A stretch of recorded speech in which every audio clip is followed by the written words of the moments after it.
The board at Twitter is using a so-called poison pill to go after Elon Musk. But they aren't just going after Elon Musk, they're going after free speech. I want to find out who's going to blink first in this Ukraine war. Is it going to be the Russians or is it going to be the US? What is the future of the pro-life movement in a post-Roe world? I'll explore. I'm also going to examine the implications of China posing as the global defender of traditional values. And finally, I'm going to explore in Dante's Purgatory the remarkable meeting of Dante the Pilgrim and a Roman poet named Statius. This is the Dinesh D'Souza Show.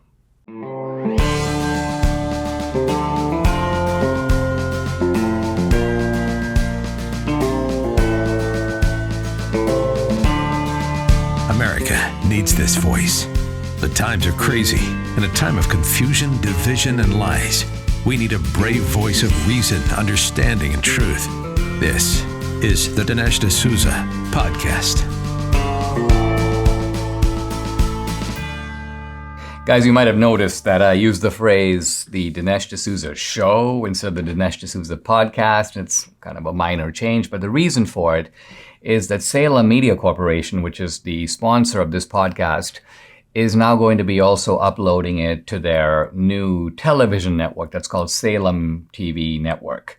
And so for that reason, it now doubles as a podcast and a show. It's going to be in prime time, 7 or 8 p.m. On Salem TV Network. So you'll actually be able to check it out there as well. Now, I want to talk about Elon Musk and Twitter. Because the Twitter board is now in full defense mode, but they're not just against Elon Musk. I mean, Elon Musk, like it or not, whether he knows it or not, is on the front line of the culture war at this point. I think he does know. I think he's actually ready for it. But what Twitter is trying to do is not just protect themselves from Musk, but they want to continue their practices of censorship. They are so committed to censorship. Let's think about it. This is a media corporation that is deeply wedded to the idea of censorship. That's why they're freaking out. And they're freaking out to such a point that they're even willing to cost themselves money, and a great deal of money, because Elon Musk is offering a pretty fancy price for Twitter. I mean, let's look at the Twitter value for a second. Twitter was at one point at $73 a share. Then when it became clear that Twitter was sort of chasing away half the country, censoring political opponents, essentially throwing its lot in with woke culture, people realized Twitter's audience is going to be stagnant. It's going to shrink. And so Twitter's share price dropped to the 40s, the mid 40s.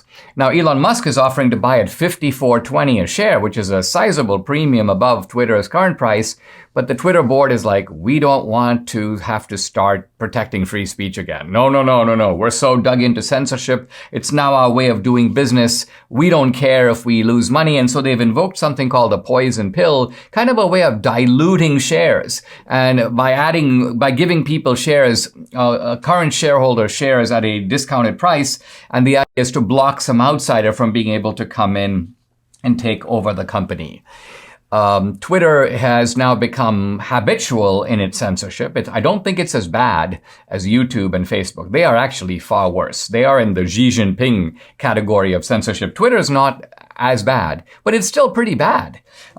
Twitter recently, for example, suspended liberals of TikTok. Well, what's the libs of TikTok? What's their great offense? Their great offense is nothing more than quoting the left. They actually capture videos of leftists saying, really hateful and stupid things. And then libs of TikTok has been banned for, quote, hateful conduct, irony upon irony. The Babylon Bee, a satirical site, has been banned, and so many others. Parag Agarwal, the Indian dude who runs Twitter, has basically said Twitter doesn't care about the First Amendment. We're not, he says, bound by the First Amendment. And he says, in fact, content moderation is kind of what Twitter is all about. Quote, where our role is particularly emphasized is who can be heard. So that's what Twitter wants to do. They want to manipulate who can and cannot be heard. They have no trust in what can be called the free market of ideas.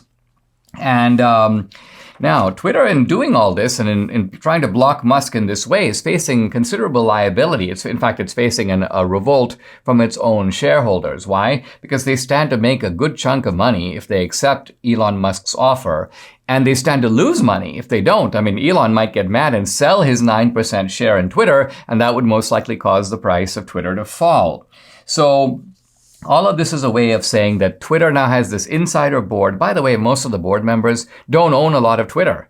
At one point, they owned a decent chunk because Jack Dorsey, the founder of Twitter, was on the board. But now that he's basically left Twitter and he's left the board, Twitter now has all these guys on, some of them are just academics, PhDs. They own tiny fractions of Twitter. So the bottom line is they don't really have a big economic stake themselves. Their interests are not aligned with those of the shareholders, a point that, by the way, Elon Musk has himself made in of all things, a tweet. And we see as we look at the cultural landscape, all these people. The Washington Post, for example, is Max Boot. He goes, for democracy to survive, we need more content moderation. See, content moderation is the euphemism for censorship. These guys realize that from the time we were kids, we're all taught censorship is bad. We've all read George Orwell. We all know that socialist and totalitarian countries practice censorship. The Nazis practice censorship. So you don't want to be known as the guy who does censorship. So the polite word is content moderation, which is essentially a polite word for, well, censorship. MSNBC's Katie Tur basically says if Twitter protects free speech, this could have, quote, massive life and globe-altering consequences for just letting people run wild on the thing.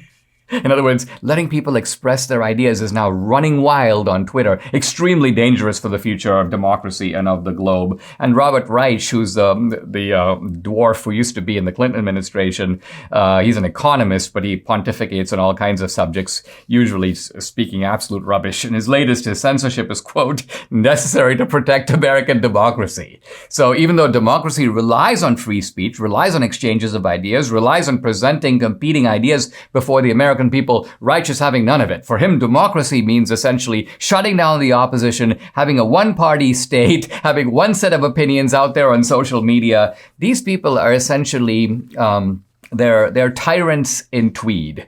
They're authoritarians, in khakis. And it's scary that Twitter and all these leftist allies have now assembled to fight Elon Musk. Not because they're worried about a billionaire owning Twitter, but they're worried about having to do free speech. Mike Lindell, the inventor and CEO of MyPillow, wants to make it easy for you to be a super shopper like Debbie and me. How? By giving you great deals. For example, his Giza Dream bed sheets are now 60% off. Wow, as low as $39.99. Plus, with any purchase using promo code Dinesh, you're going to get a free copy of Mike's inspirational book. He's also offering up to 66% off on other products. All the MyPillow products come with a 60-day money-back guarantee and a 10-year warranty. So go ahead, call 800-876-0227. That number, 800-876-0227, or go to mypillow.com. But to get the discounts, you got to use promo code DINESH Dinesh. The war in Ukraine rages on, and it actually rages on longer than the intelligence experts had estimated.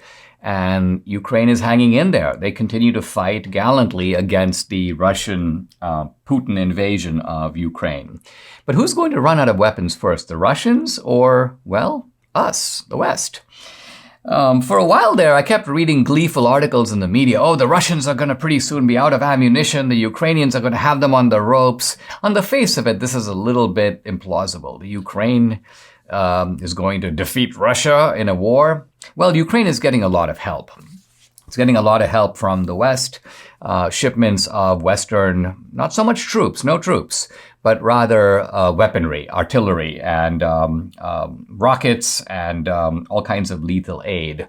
Now, the West has done this in the name of protecting, quote, the arsenal of democracy. This is some fictitious alliance of democracies around the world. There's no actual such alliance, and in fact, big democracies have stayed out of this. But nevertheless, this is the kind of public fiction. The democracies of the world are hanging together against the autocracies of the world. Well, turns out that initially the expectation on the part of U.S. intelligence was that the Russians would overwhelm the Ukrainians, and the Ukrainians would be reduced to fighting a kind of Afghan-style guerrilla war over the next, year or even decade, and the United States would be supporting this insurgency in various ways large and small. But it turns out the Ukrainians are still in the fight. And as a result of being in the fight against obviously a more sizable opponent, the Ukrainians are demanding very aggressively. Zelensky almost every day is calling for escalations. He wants more drones. He wants more anti-tank weapons. He wants more anti-aircraft weapons. He wants more ammunition. And so here is Russia pummeling the Ukraine's industrial base pretty successfully, as it turns out. By the way, recently General Mark Milley, chairman of the Joint Chiefs of Staff, told Congress that the West has already delivered 60,000 anti-tank weapons, 25,000 anti-aircraft weapons to Kiev. And the Biden administration just recently approved a new $800 million package, helicopters, armed personnel carriers. And so the Ukrainians want more artillery, more coastal defense drones, other types of materiel. Now, the interesting thing is that no one really planned for this. No one really expected that the U.S. and the West would have to produce this kind of weaponry and deliver it at very, very short notice. They say that Kiev is blowing through, a week's worth of deliveries in like one day. And then they want more. So suddenly the Western countries are like, wait a minute, let's take a look at our own arsenal to see how much we've got to spare. Apparently Germany has decided, you know what, we're not giving Ukraine any more tanks. You know why? We need them. Then if we ever face a crisis, if somebody attacks the German border, we need German tanks. Canada says no more rocket launchers for Ukraine. Why? Because the Canadians need them. And so the United States has already given the Ukraine, I'm getting this now from a very interesting article in Bloomberg, an article written by a guy named Hal Brands. He points out the U.S. has provided 1/3 of its overall stockpile of Javelin anti-tank missiles. And the U.S. is now saying, you know what, we can't really part with all that many more because we need to protect ourselves. We need to have enough to protect ourselves. Now, the point here is that the United States has spends a lot of money on the military, so it may seem like we have an unlimited supply. But what most people realize is that our military has basically become a giant welfare program. And what that means is that a large chunk of our military budget goes to things like healthcare. It goes obviously to all the idiotic woke training that the military is doing. So only a fraction of military spending is on military equipment, military personnel, direct efforts to create military readiness. And this is why we've got ships in mothballs. This is why we've got nuclear weapons that are now ancient. We don't even know if some of them will go off. The military is not exactly in good shape, and it's partly because of this kind of ideological infestation. So all of this is a serious problem. And now actually we have to use our military, or at least use our military in delivering weapons to Ukraine.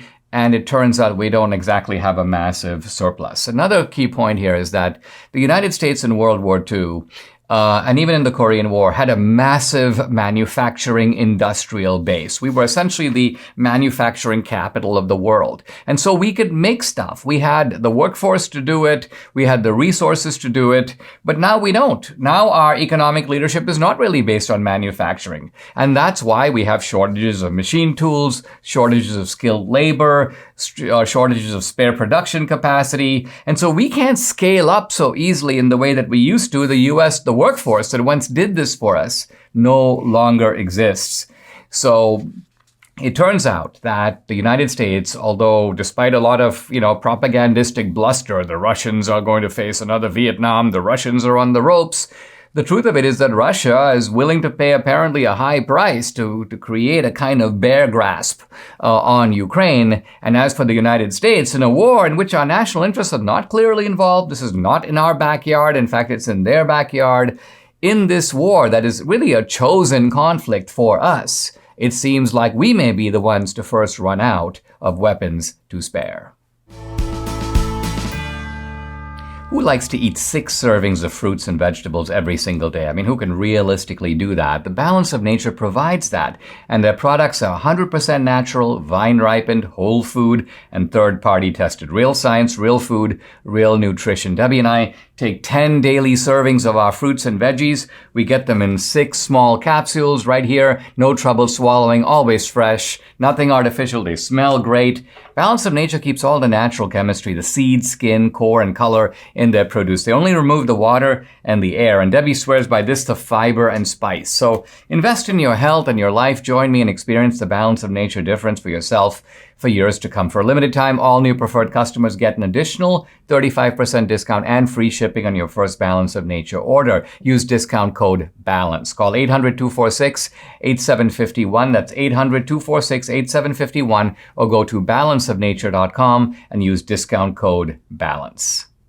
What happens to the pro-life movement if the Supreme Court does, kind of like expected, and overturns Roe versus Wade?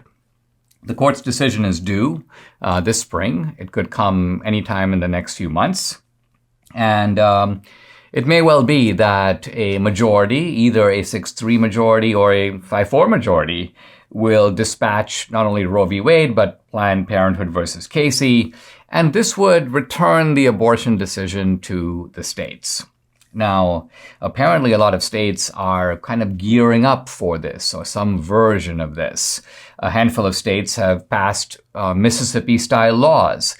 And these are laws that basically use the 15-week threshold. They go, yeah, abortion is allowed before 15 weeks, but after 15 weeks, it's not. Now, some of these cases have been blocked by the courts pending the Supreme Court's decision, but if the Supreme Court overturns Roe, these laws will all immediately be viable, to use that phrase plucked from the abortion debate itself. Now, there's also, as you know, a Texas law which empowers private citizens to file lawsuits. It does not even involve the instruments of the state in enforcement. And this has proven very effective in essentially, if not completely eliminating, then sharply scaling back abortions in Texas. Major abortion providers have, in effect, been rendered inoperative. And all of this is to the great benefit of human lives in Texas. And other states are now picking up this Texas so-called heartbeat law. Now, the Mississippi law is 15 weeks, but the Texas law is like 6 weeks. As soon as the fetus shows a heartbeat, the idea is that the fetus is now worthy of protection. And so you had Idaho become the first state to sort of pick up the Texas blueprint and adopt it. Now, Idaho's Supreme Court has temporarily blocked it from taking effect, but again, the Supreme Court has allowed the Texas law to go forward. So, by the way, has the Texas Supreme Court. And Oklahoma just passed a very severe anti-abortion law. 10 years in prison if you perform an abortion for any reason except to save a woman's life in a medical emergency. By the way, there are a bunch of Texas people who have been fleeing to Oklahoma to get their abortions. That won't be so easy if the Oklahoma law is eventually upheld. So what's happening here is that the ground is being cleared for the issue of abortion, which was proclaimed as a federal right that somehow magically appears in the Constitution, even though the Constitution says nothing about the subject. What the Supreme Court did was they sort of lifted vague phrases from the 14th Amendment, even from the 5th Amendment. They talked about some of the so-called penumbras of the Constitution. Penumbra is a kind of halo effect. So essentially it was a rhetorical muddle. But, and by the way, the 14th Amendment, which prohibits states from, quote, depriving any person of life, liberty, or property without due process of law. If anything, the 14th Amendment can be read both ways. It's far from it being a protection of a woman's right to have an abortion. It can equally be read as an unborn child's right to life. I have the right to life, and no one can deprive me of life, liberty, or property without due process of law. So the idea that I could be arbitrarily killed because someone decided, let's just have an abortion, let's just abort Dinesh. No, the 14th Amendment protects me. So what you have here is a very interesting next step for the pro-life movement, by which I mean, and by the way, in saying all this, I'm doing nothing more than following the recipe of the left. What the left did with issues like gay rights is they started out with by diffusing the issue. They started out by appeals to tolerance. Let's tolerate the gay lifestyle. But pretty soon they went from that to establishing gay marriage as a kind of national right. And that means that states are prohibited from passing laws that restrict gay marriage in really any way. Why? Because it's now declared to be a constitutional right. Well, if by analogy, the right to life is declared to be a constitutional right, drawn straight out of the 14th Amendment, then it turns out that states are not going to be able to pass laws restricting abortion, or at least restricting abortion, quote, without due process of law. That's the language of the 14th Amendment. So what I'm pointing to is the way in which these issues twist and turn. If it seems like we are the party of states' rights and the left is the party of federalizing rights, that's not entirely the case. What really happens is that each side uses the federalizing argument or the state rights argument to sort of defend its own convictions. And when the federal argument helps us, we use the federal argument. And when the states' rights argument helps us, we use the states' rights argument. Why? Because our constitutional system is neither purely federal or centralized, nor is it purely a states' rights document. It is what Madison called partly national and partly federal. And so what I'm going with this is to say that, look, it could very well be that a first stage victory, and a very important one, is to topple the idea of abortion as a constitutional right, diffuse the issue to the states, and let it be there for a while. But that's not your ultimate endpoint. Your ultimate endpoint is not to sort of decentralize the issue of abortion, but rather to make abortions more rare. In fact, make abortions ideally non-existent in the United States. And to do that, you don't just want a law that says, hey, listen, abortion's a complex issue. Let's let every community decide for itself. But rather you want to say that the right to life is sacrosanct and it needs protection across the board.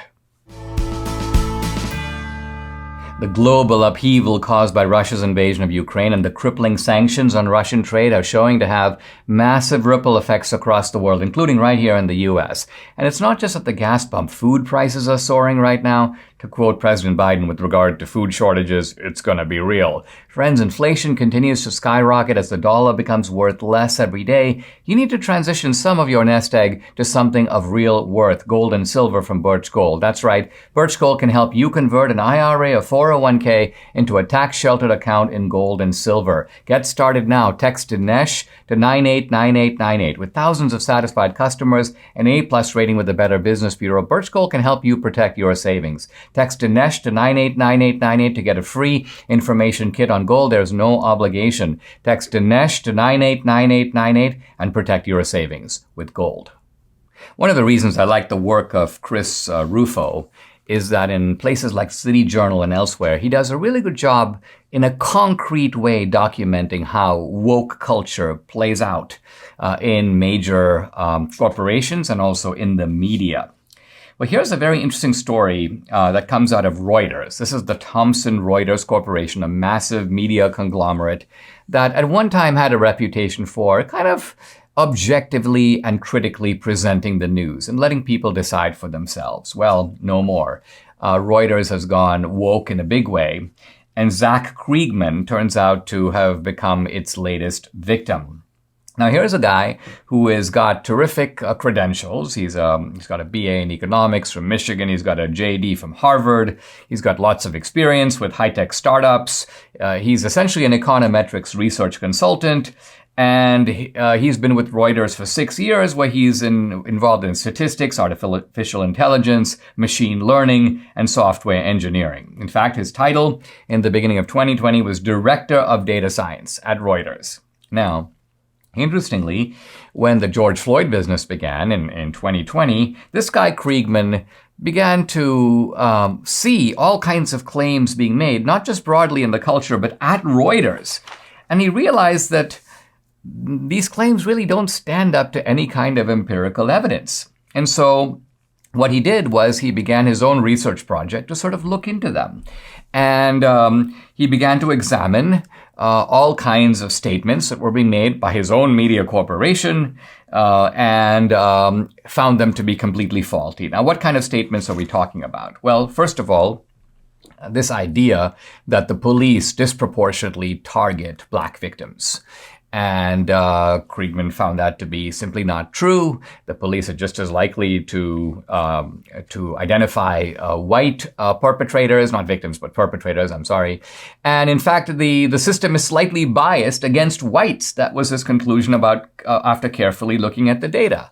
Another data point is the claim that Reuters was uncritically transmitting that somehow defunding the police and cutting police budgets has had no effect on effective policing. And this guy was like, really? Let's look at the evidence. Well, it turns out that there is an effect. And you see a kind of direct correlation between the cutting back of police programs and the soaring of crime rates.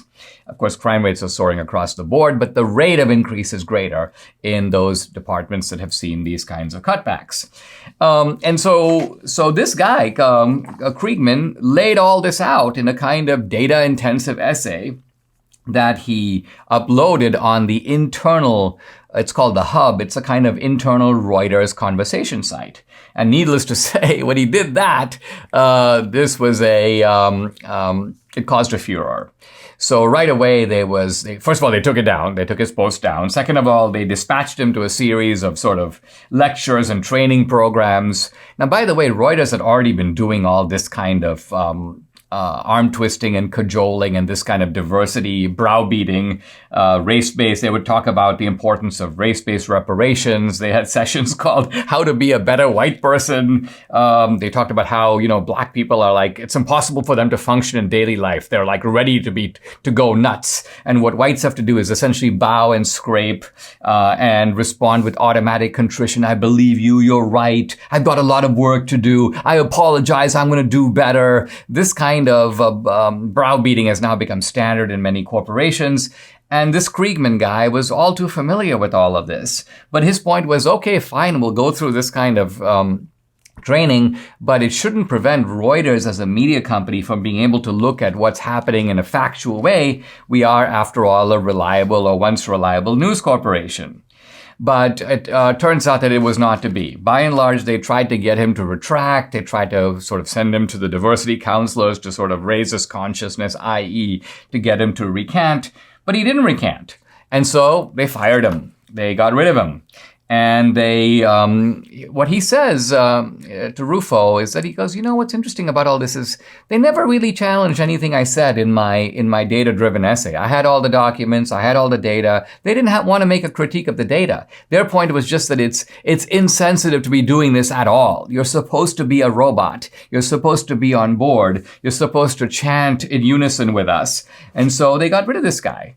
Now, he's not the first one, of course. I think of cases like James Damore. Remember the guy who wrote a critique of the diversity program at Google? He got the boot. Think of Bari Weiss, the writer at the New York Times. She began to raise questions about diversity and woke culture. Now she's off doing her own thing. Jodi Shaw was an employee at Smith College in Massachusetts. They hounded her out of Smith.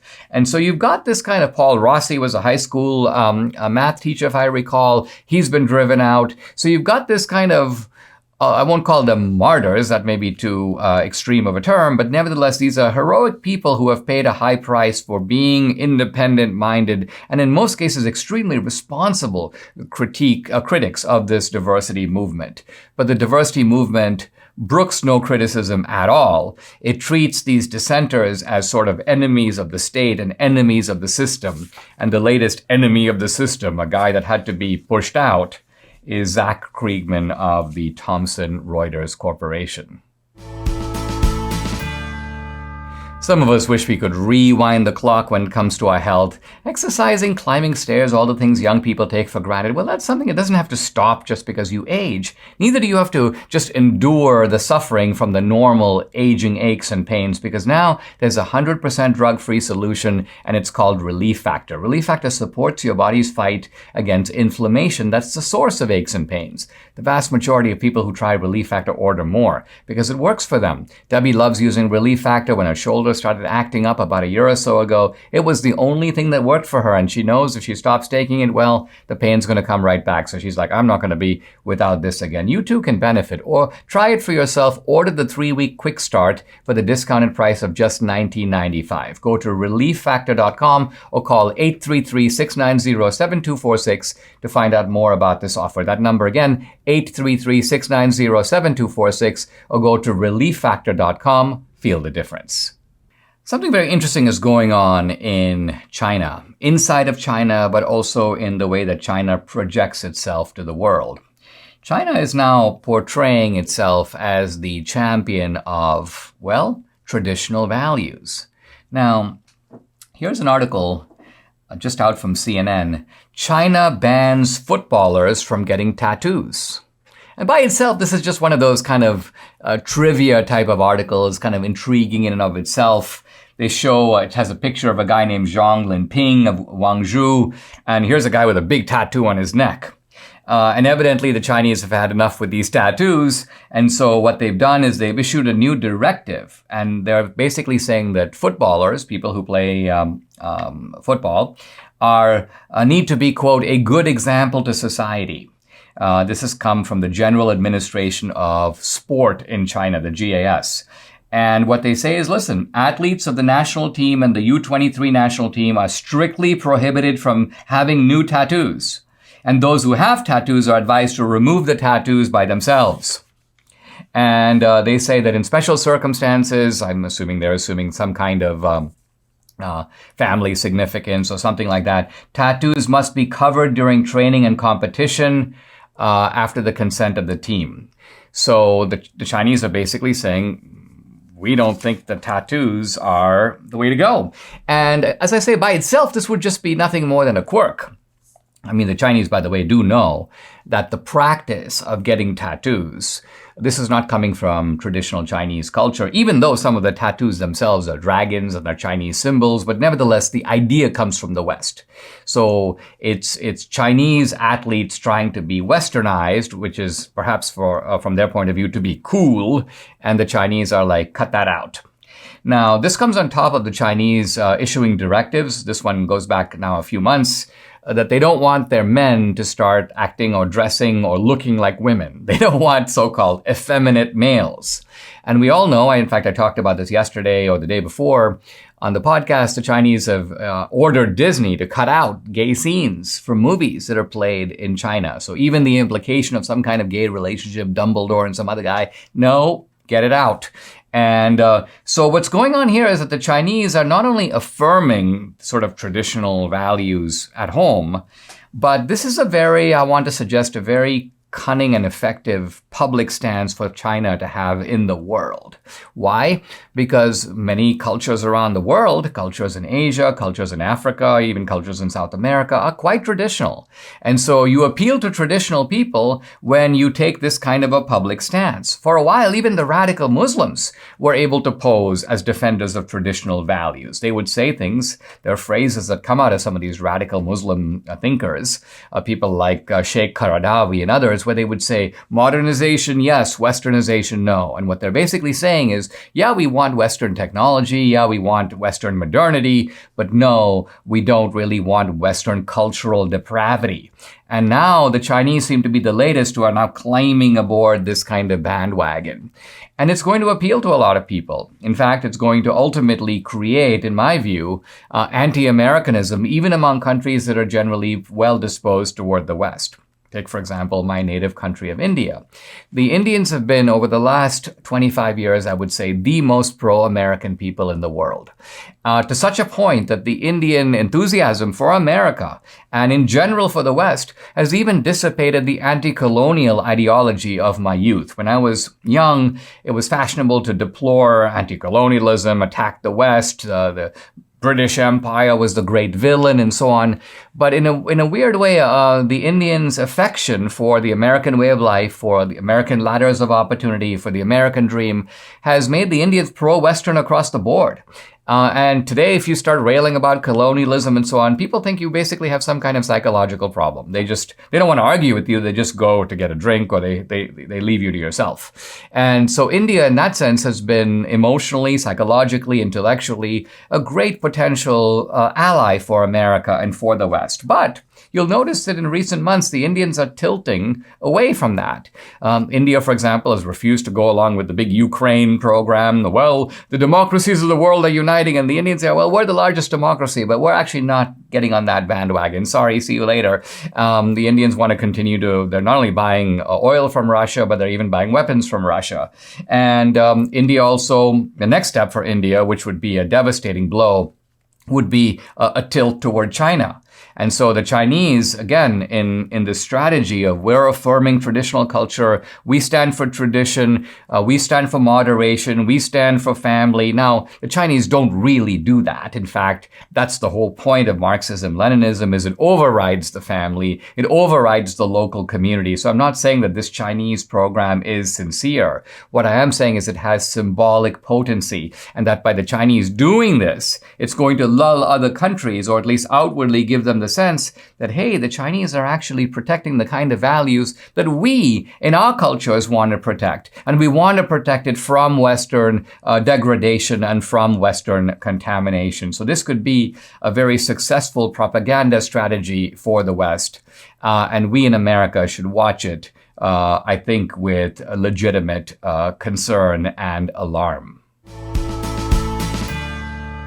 Imagine the lifelong impact of a journey to the Holy Land. Surrounded by like-minded travelers, picture yourself stepping foot in iconic locations right out of Scripture. Join Dr. Sebastian Gorka and Dinesh D'Souza on this life-enriching Israel tour, November 30th through December 9th, 2022.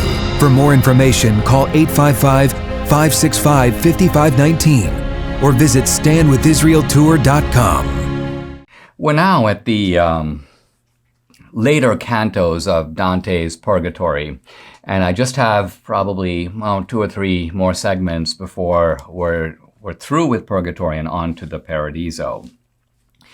In Canto 26, Dante and Virgil meet a very interesting character, a Roman poet named Statius, Statius. Now, I mentioned the last time that Dante had a Christ reference in his poem, and ironically, the Christ reference was to a pope that we find in hell. But the pope, nevertheless, was compared to Christ being crucified on the cross. And Dante continues with this kind of Christ analogy. He says, when suddenly, just as we read in Luke that Christ, new risen from the tomb, appeared to 2 men on the Emmaus road, a shade appeared. So in the same manner that Christ just sort of suddenly showed up among 2 men, this shade, this soul, shows up right in between Dante and Virgil. And then he says, quote, "My name is Statius. Still well known on earth, I sang of Thebes, then of Achilles' might." And then he says that the spark that kindled my poetic ardor came from the sacred flame that set on fire more than 1,000 poets. I mean the Aeneid.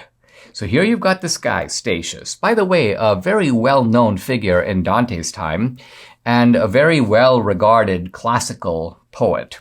This is somebody who lived about in the 1st century after Christ. Now, Virgil, by the way, lives in the century before Christ, so Statius is a little later than Virgil, and his reputation has never been as great as that of Virgil. But as I say, he was a well-regarded poet in Dante's time, and it turns out that he is a huge admirer, Statius is, of Virgil. And so you've got a remarkable phenomenon. Here's Dante, who is himself an admirer of Virgil, and here's Statius, more of a contemporary of Virgil. Dante, of course, comes more than 1,000 years later, but Statius is also an admirer of Virgil. And then Statius says, and if only I could have been alive when Virgil lived, I would consent to spend an extra year of exile on the Mount.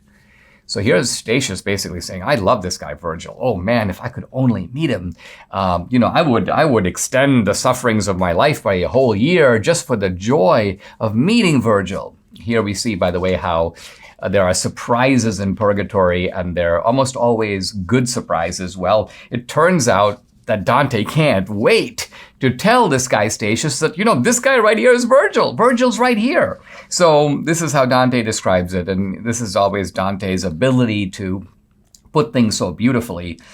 He goes, at these words, Virgil turned to me. His look told me in silence.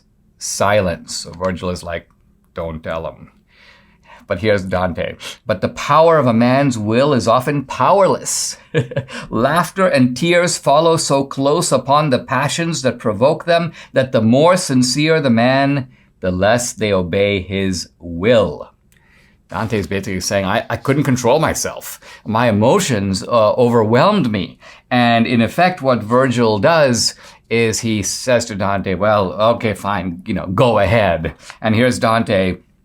Dante says, you seem to find my smiling very strange. Because Statius is like, well, why are you smiling? Dante, you seem to find my smiling very strange. O ancient spirit, but I have to tell you something stranger still. And what he has to tell him is, this right here is Virgil.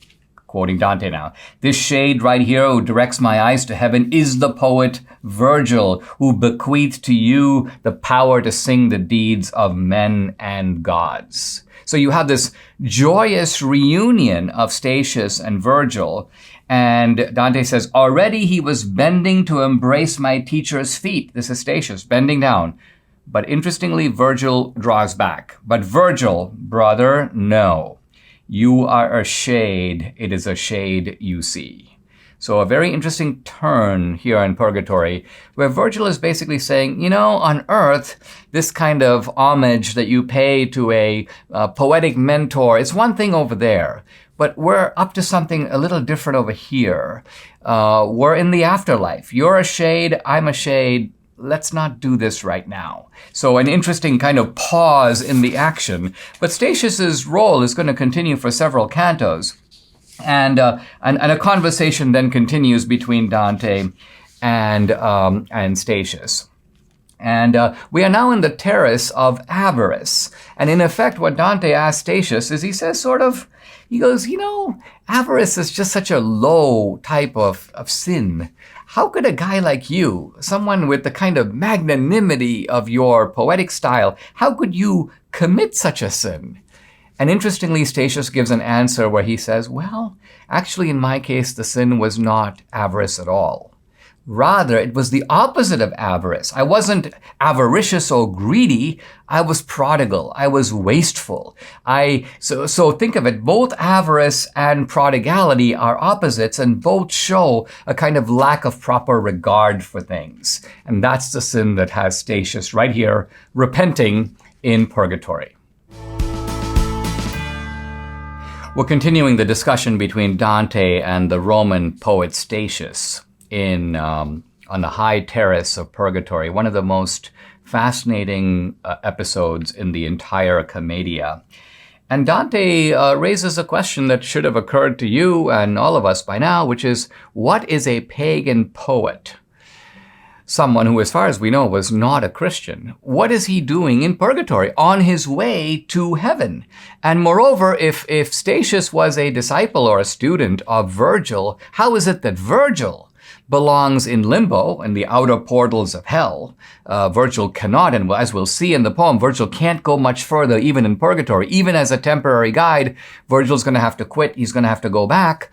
And how is this guy Statius moving on in ascension to the ultimate bliss of heaven? So Dante asks Statius directly, from what you wrote in Clio's company, it does not seem that you were faithful then to that faith without which virtue is in vain. If this be so, says Dante, tell me what heavenly sun or earthly beam lit up your course so that you could sail behind the fishermen. I mean, what a beautiful way to put it. Dante's like, well, How is it that you are being counted among the followers of Christ? Weren't you a pagan? And this is Statius, now talking to Virgil and saying something downright shocking. He says, it was you directed me to drink Parnassus waters. So far, no problem. It was you, Virgil, who taught me the art of poetry. It was you whose radiance revealed the way to God. What? Virgil, the pagan, leads Statius, another pagan, to Christianity. But how is this even possible? How can someone who doesn't know the light of Christ lead another person to Christ? What's going on here? And here's Statius with one of the most memorable analogies now in the entire Purgatorio. This is Statius talking. You were the lonely traveler in the dark who holds his lamp behind him, shedding light not for himself, but to make others wise. So here's Statius saying that you, Virgil, are sort of like a guide, but instead of holding your lamp in front, where you yourself can see the light, you're sort of holding it behind you. You can't see. But what you're doing is you're clearing the way for others behind you to be able to see further and go further than you ever could. Now, how did Virgil do this? What was Virgil's lamp? Turns out, Virgil's lamp was a poem that Virgil himself wrote. Now, not the Aeneid, but rather a poem called the Fourth Eclogue, in which Virgil wrote this. These are the lines that Dante quotes. For you once wrote, this is Statius speaking, he's now quoting Virgil, the world is born again, justice returns, and the first age of man and a new progeny descends from heaven. Now, this is in fact in Virgil's poem, the Fourth Eclogue, written before the time of Christ. And most poetic literary scholars and historians will tell you that what Virgil was writing about in this poem was a presumed heir to the Emperor Augustus. So Virgil, the great celebrator of Rome, was in effect saying a new child will be born to Augustus, will now rule, this child will now become an emperor just as Augustus was, and a kind of golden age will come down upon the world, and in a sense history will be transformed by the birth of this single solitary child. But, says Statius, I didn't read the poem that way. I read it completely differently. Let's remember, Statius is born after the time of Christ. And even though from history's point of view, Statius, as far as we know, never became a Christian, but here's Dante doing something very daring, something that he did with Ulysses in the Inferno. He's doing it with Statius here. He's kind of adding to what we know about Statius, and he's doing it inventively, but to make a really profound point. And what Dante is really having Statius say, in effect, is, listen, although you, Virgil, might have written the poem intending one meaning, I, Statius, took that birth of a child to refer to the birth of a redeemer. Just as in the Old Testament, we have in Isaiah and others prophecies of a child to be born that Christians later took to be, look, right there, what Isaiah is talking about is the birth of Christ. Similarly here, Statius says, I read your poem, Virgil, differently than you did. I took it to mean that Christ was now born into the world and the transformer and redeemer of the world, and that set me on the path to become a Christian. Now, there is all kinds of things to be said about this remarkable episode, but the one thing I'll say now, and I'll pick it up next time, next time is not going to be, by the way, tomorrow or the next day, doing a special episode Wednesday, but Thursday I'll pick up this track. What I want to say is that what Statius represents for Dante and Virgil is the place at which the intellect finds its outer point. In other words, Virgil represents reason, and what Dante is really saying is that reason by itself can only take you so far. At a certain point, faith has to be your ultimate guide. Faith is what's going to get you to the top of the purgatorial mountain. And so here's Dante treading very lightly upon a great theme, the theme being the limits of reason itself.